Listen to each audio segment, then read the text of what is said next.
Welcome back. So far in this course, we have mostly focused on the ancient Celts and on relations between the Celts and the militarily stronger people who helped to marginalize Celtic culture and language. In this lecture, we'll look at a different kind of external influence on the Celtic-speaking areas. We'll focus on the way Christianity was brought to the Celtic lands, particularly Ireland, and we'll try to answer the question of what, if anything, was Celtic about Christianity in the Celtic world. Our view of Celtic Christianity has changed a lot in the past few years. It used to be thought that the Celts had a very distinctive approach to religion that carried over into their practice of Christianity. In other words, that a fair bit of Celtic paganism was preserved in Celtic Christianity. And it also used to be thought that there was a major fault line in the Celtic Church between those who favored this Celtic-flavored Christianity and those who wanted to stay more in line with the Christian church elsewhere in Europe. Scholars are far less sure about this now than they used to be. This is a vast topic, so I want to concentrate on a few key points.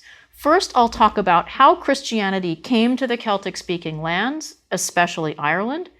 Then I will talk about two important controversies in the study of Celtic Christianity. One, the degree to which Irish Christianity incorporated elements of pre-existing Celtic beliefs into the practice of the new faith, and two, whether there really was a culture clash between Celtic Christianity and Roman Christianity. Let's begin with a very quick overview of how Christianity came to the various Celtic lands. The first of the Celtic areas to be Christianized that we know of was Roman Britain. We have evidence for Christianity in Roman Britain from as early as the 3rd century AD, possibly slightly earlier. It's certainly possible that Christianity reached Brittany and Galicia around the same time, but we just can't be sure. Since Britain was very tightly connected to Gaul at the time, the presumption is that missionaries from Gaul brought the Christian faith to Britain, where it first took root in the urban areas and then spread out into the countryside. Some Roman villas have been found in the south with clearly Christian themes in their mosaic decorations. So Christianity certainly made significant inroads. We have evidence for dozens of Christian churches having once existed during the period of Roman rule. There was a spectacular find in 1975 at Water Newton in Cambridgeshire, objects that may have come from a local church, including a large silver cup that may have been a liturgical vessel, and a silver votive plaque containing the Christian Chi-Rho symbol. From the main areas of Roman control in Britain in the southeast, Christianity spread to the north and west, and most likely from there to Ireland, probably as early as the late 4th century. In the case of Ireland, though, the first people to bring Christianity may have been not missionaries, but Christian slaves brought to Ireland against their will. This was a period when some Irish dynasties, particularly in the south and east of Ireland, were establishing branches in western Britain, and they may well have come into contact with Christians there and brought the faith back. However it spread, there were enough Christians in Ireland that in 431, Pope Celestine sent a bishop named Palladius from Gaul to Ireland to minister to the Irish believing in Christ.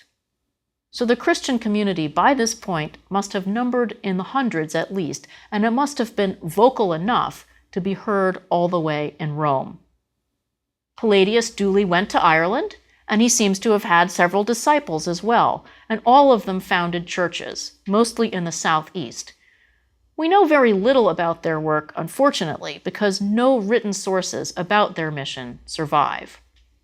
That is emphatically not the case for another very important traveler to Ireland, St. Patrick. St. Patrick was a Romano-British youth who was captured by Irish raiders and brought to Ireland, where he served his master for 6 years tending sheep, probably in the northern part of Ireland. While he was alone with the sheep, he received a divine call to escape from captivity, become a priest, and return to convert the Irish. And that is what he did. St. Patrick had many adventures along the way, some of which are still hard for scholars to understand. He managed to get taken on board a ship owned by some dubious merchants, and they sailed somewhere that might have been Gaul. But he ultimately made it back to Britain, where he then studied for the priesthood and took it upon himself to return to Ireland to preach the gospel.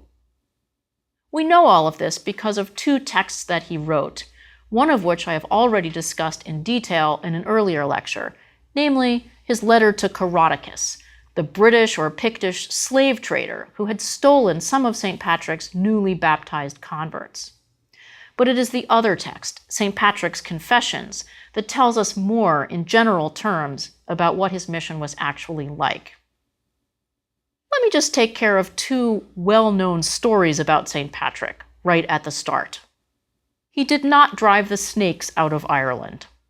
That story was not recorded until the 12th century, 700 years after he died, and it's too good not to use if it really had existed at the time. He also did not use the shamrock to teach the Irish about the Holy Trinity. That story is not recorded until the 18th century, but it rapidly became so popular that the shamrock is now one of the most well-recognized symbols of Ireland. But back to the Confessions. Because Ireland was a very decentralized place with many small independent kingdoms, St. Patrick describes going around preaching to all of these kingdoms individually. It was much easier to convert larger political entities, such as the Anglo-Saxon kingdoms later on, where if you got the king to accept the new faith, he would bring the nobility with him and they would bring their followers and so on. In Ireland, this process took many small acts of evangelism rather than a few large ones. St. Patrick also had to battle against some important social and cultural presuppositions in Irish society. The two that he talks about most have to do with warfare and marriage. St. Patrick evidently preached a fairly pacifist brand of Christianity, and this emphasis on peace was a tough sell in Ireland, where fighting was endemic, and in fact, probably necessary, since there was no developed state to protect people from their enemies. It was easy to refrain from bloodshed personally if you were within the Roman Empire and you had the legions to fight for you. But that was not the case in Ireland. The other problem St. Patrick had in preaching Christianity had to do with marriage. The Christian church in its early centuries was profoundly ambivalent towards marriage. At best, it regarded marriage as a lesser option after virginity. St. Patrick apparently preached the value of virginity to his converts, and the idea did not go over well with their parents. Irish society was based on kinship, and in this system, marriages were very important for establishing relationships with potential political and military allies, and of course for producing offspring. St. Patrick's converts apparently faced tremendous parental pressure to renounce their new faith due to this issue of marriage. But of course, many of St. Patrick's new Christians did marry, and his work bore fruit, along with that of probably other missionaries whose names we don't know. At some point in the early 5th century, other missionaries brought the monastic movement to Ireland, possibly from both southwestern Scotland and from Wales. Monasteries became very important centers of learning in Ireland, and in fact, the church in Ireland ended up having more monasteries proportionately than Britain did.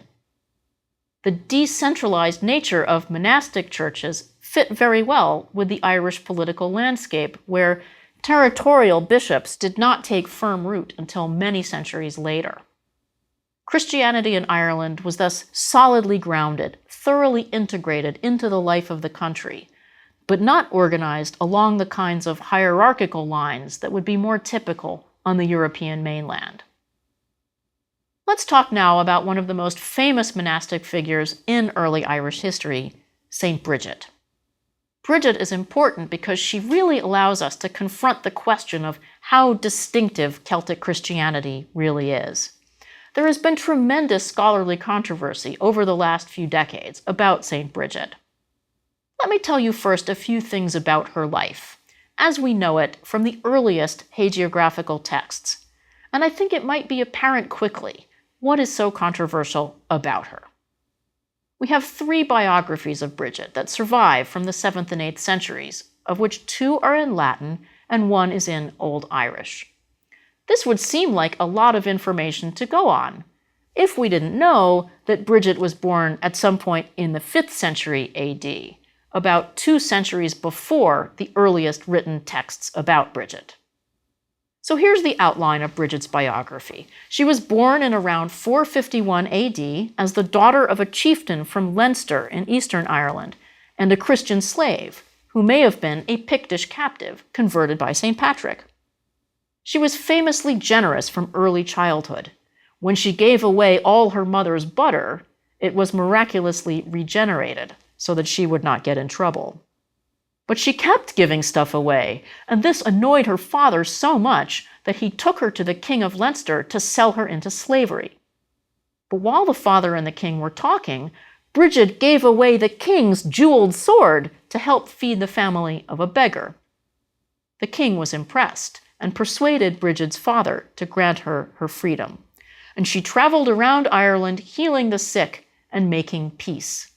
She eventually established a monastic house at Kildare, which means the Church of the Oak Tree. So far, so good. So here's the issue. The earliest of the 3 lives of Bridget makes her look like a pretty standard, if powerful, Christian saint. But the next 2 lives include a lot of stuff that makes her look a little bit, well, pre-Christian. In these texts, Bridget can control the waters of Ireland's rivers. And this is not the limit of her capacity to control the elements.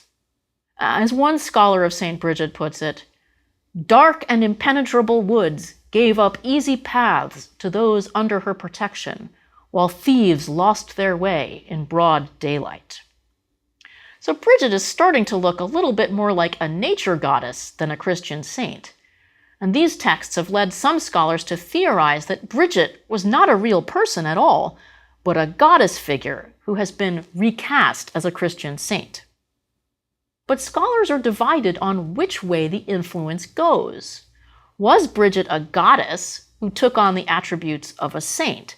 That is, was there never a real person called St. Bridget, just stories about the goddess that have been repurposed to look slightly more Christian?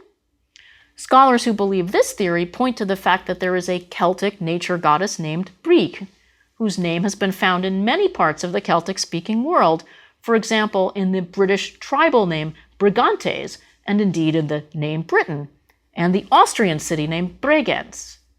But there are actually few, if any, traces of her being venerated in Ireland itself. So could it be the other way around?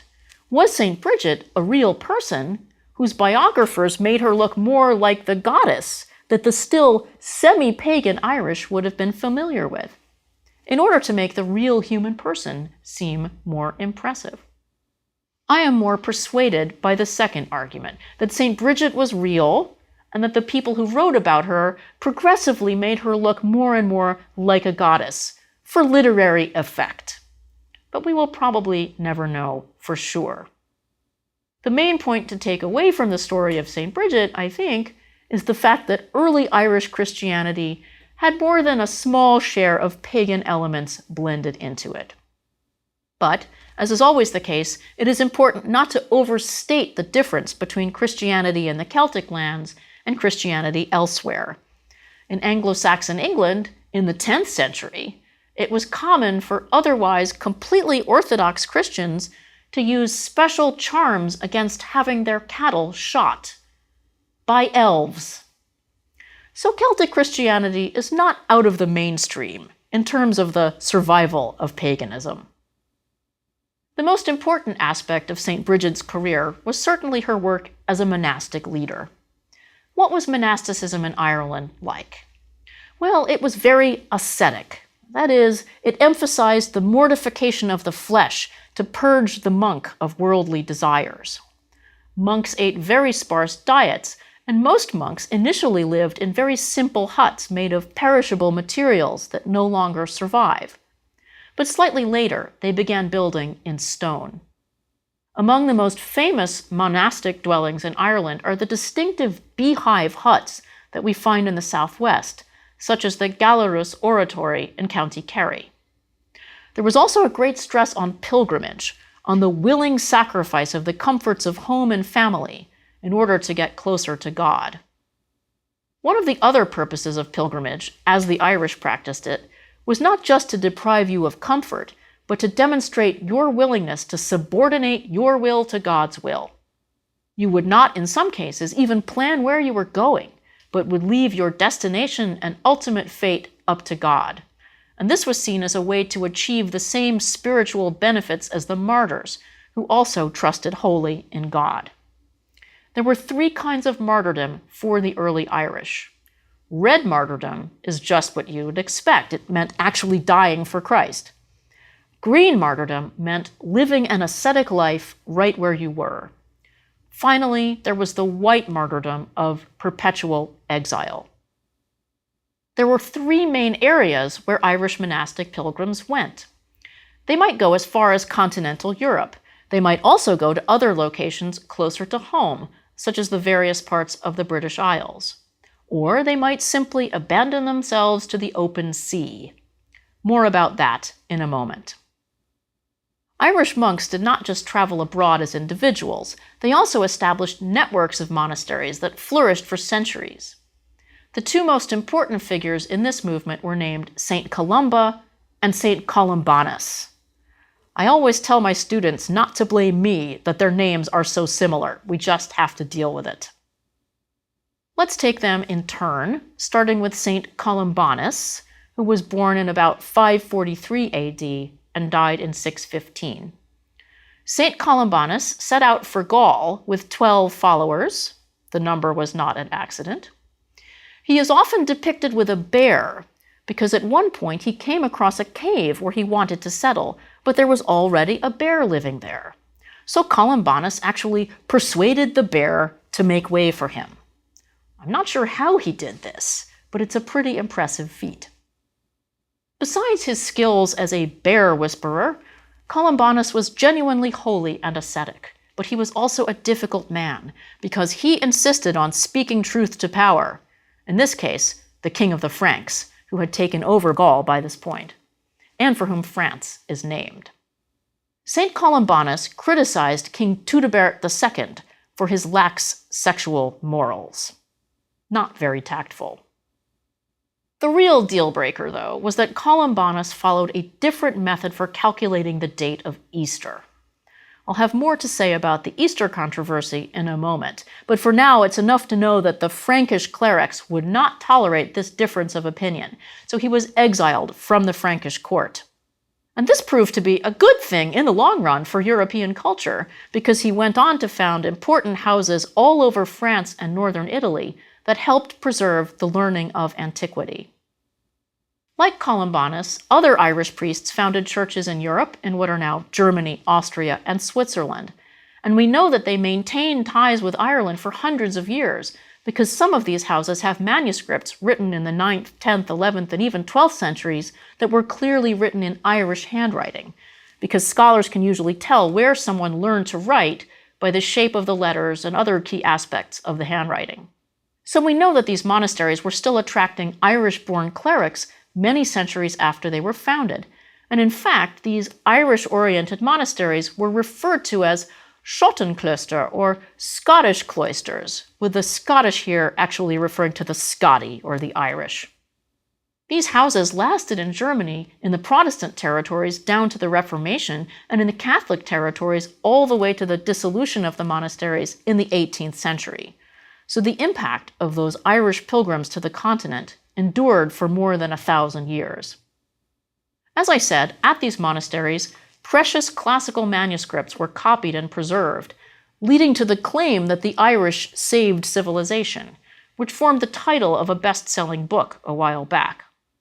Of course, it's an exaggeration to say that the Irish saved civilization. Irish clerics were not the only ones who helped preserve the manuscript heritage of the classical world. But the exaggeration does contain a large grain of truth. Much closer to home, at about the same time as St. Columbanus was at work on the continent, a man with a very similar name was also founding a lot of monasteries, namely St. Columba. The best mnemonic device I have come up with to tell them apart is that Columbanus' name is longer and he went farther away from Ireland. Do the best you can with it. Anyway, Columba, or Columbkille as he is also called, was almost contemporary with St. Columbanus. We don't know exactly when he was born, but he died in 597, which was coincidentally the year when St. Augustine of Canterbury landed in southeastern England to begin the work of converting the English. Little did he know at the time that St. Columba had already been working on converting the northern part of the island of Britain for many decades. St. Columba founded a very important confederation of monasteries all over the northern half of Ireland and southwestern Scotland, including Derry, Durrow, and Kells. But the most famous, the head of the confederation, so to speak, was Iona, which was situated on an island in southwestern Scotland. Iona seems rather remote today, but we have to keep in mind that this was a period when sea travel was much faster and easier than travel by land. Iona ultimately provided the missionaries who converted the northern half of Britain, so it had a huge influence throughout the British Isles. About 100 years after St. Columba's death, one of his successors as abbot of Iona, a man called Addofnán, wrote a book about St. Columba, and it contains most of what we know about the saint, though I would venture to say that not every word of it is literally true.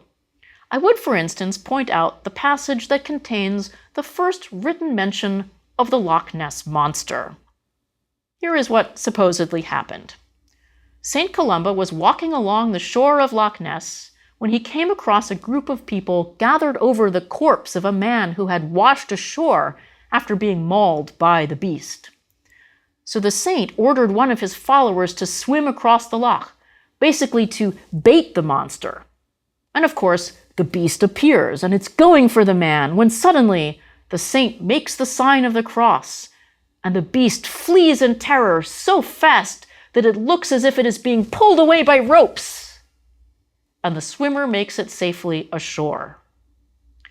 I would like to have heard the conversation between the swimmer and the saint afterwards.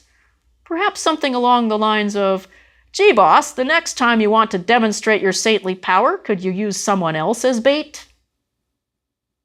But the perils of water for monks were by no means confined to inland waterways. You'll remember that I mentioned 3 major destinations for Irish pilgrims. We have covered 2 of them, the European continent and the British Isles. But some pilgrims set out to sea with the deliberate aim of letting the wind take them wherever it would. Some monks must have returned to tell marvelous stories about what they had seen. The most famous such tale is, of course, the voyage of St. Brendan.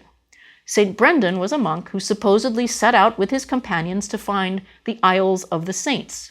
And after many adventures, including an encounter with an island that turned out to actually be a whale, and a narrow escape from an island that spewed fire, he reached his goal.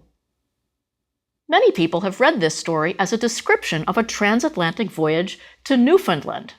And in the 1970s, the explorer Tim Severin actually reconstructed the hide-covered boat that St. Brendan would have used and demonstrated that such a voyage would have been possible. Of course, Severin had a few tools that St. Brendan lacked, such as modern navigation equipment and waterproof boots, but we can still concede that St. Brendan could have done it. But did he do it? Are such stories literally true? There are 2 possible reasons to suspect them. One, of course, is that they might have an allegorical Christian meaning. This is not a real sea voyage, but the voyage of the soul toward God. The other reason is that they resemble secular Irish tales about journeys to the other world across the sea. But we do know that some monks really went on such voyages, and this is definitely something that was distinctive about Christianity in Ireland. We arrive now at the second of our big questions about Celtic Christianity. What was the relationship between the Celtic churches and the Western Christian church as a whole? The idea of Celtic distinctiveness arose because there were some genuine differences between the way Christianity was practiced in the areas of Celtic speech and in the more Roman-oriented areas of England in the south and east. But they tended to concern questions of ritual observance, rather than actual belief. For example, monks marked their monastic status by cutting their hair in a special way. This was known as the tonsure, which comes from a Latin word for barbering. But the form of the tonsure was different in Ireland compared to elsewhere. Most monks would shave a round patch on the top of their heads and cut their remaining hair short all around, so you would have a fringe all around the bald spot. This is the tonsure most people today are familiar with, the Roman tonsure. In Ireland, the tonsure was quite different. Men would shave their heads from the top forward and then leave the rest of the hair long. We can actually see representations of these Irish tonsures in some of the Irish illuminated manuscripts. Now, this sounds like it shouldn't be a big deal, but when you are signaling your allegiance to the monastic profession, you kind of want that signal to look the same everywhere. Or at least the people who adhered to the Roman tonsure felt that way. There was another issue that was more serious because it touched on the actual liturgical practice of the church. I'm talking about the question of when to celebrate Easter. It's not a simple question because Easter is a movable feast. It's not tied to a specific date on the calendar like Christmas, which is always celebrated on December 25th, but rather to the relationship between the spring equinox and the phases of the moon. Christians changed their minds several times in the early centuries of the church about exactly how to reckon the date of Easter. In fact, these different ways of calculating the date of Easter can even help us to date the progress of conversion in Ireland. One of our earliest pieces of evidence for the date when Christianity started to make headway in Ireland is a bit of an old Easter table that reflects the method of calculating Easter from the late 4th century. So we know that Christianity probably got to Ireland before St. Patrick arrived there in the 5th century. Well, the church changed its mind twice more in the following 2 centuries, but not everybody went along with the second change. Finally, in the 7th century, all the Christian churches had adopted the second change except for the Irish and some of the British. And increasingly, the discrepancy bothered people. Easter is, of course, the most important feast of the Christian year, and you don't want part of the church celebrating the feast while the rest of the church is still fasting for Lent. And we need to keep in mind that it was a real fast in this period. It was not just no meat on Fridays, it was no meat, eggs, or dairy products for the whole 40 days.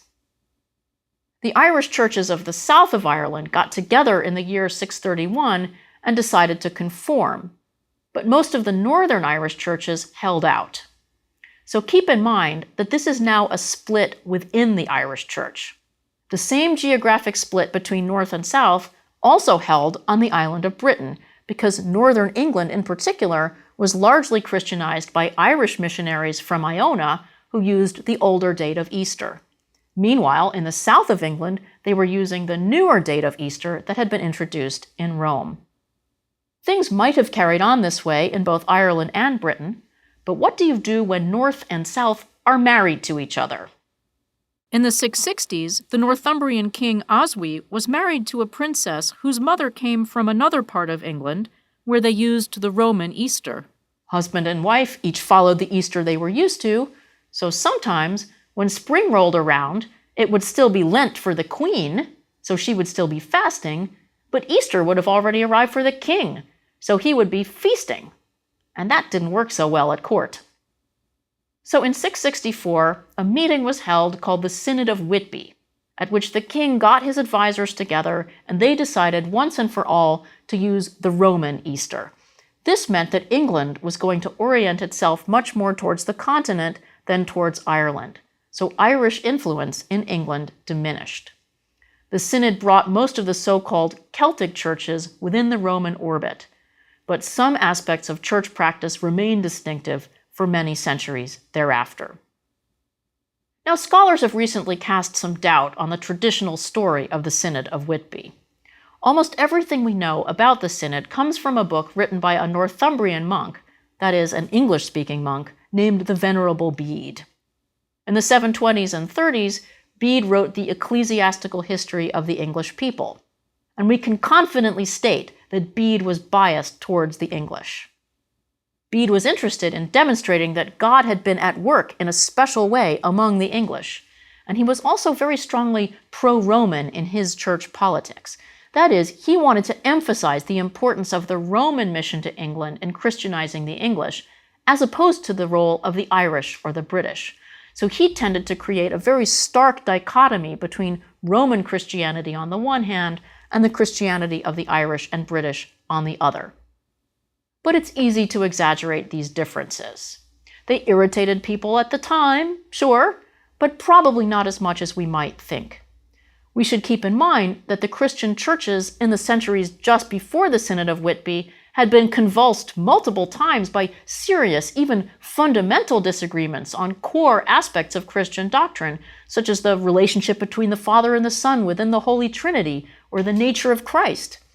None of the issues that were supposedly debated at Whitby are anything like as serious as these other theological questions.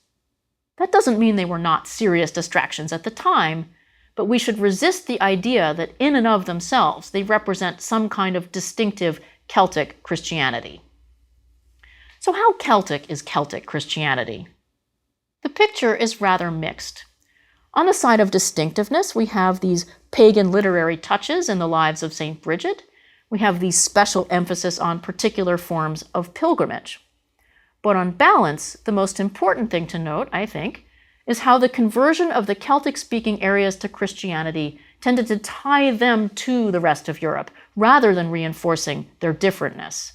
The Christian church was a powerful uniting force that existed in what I would call a fruitful tension with local Celtic traditions.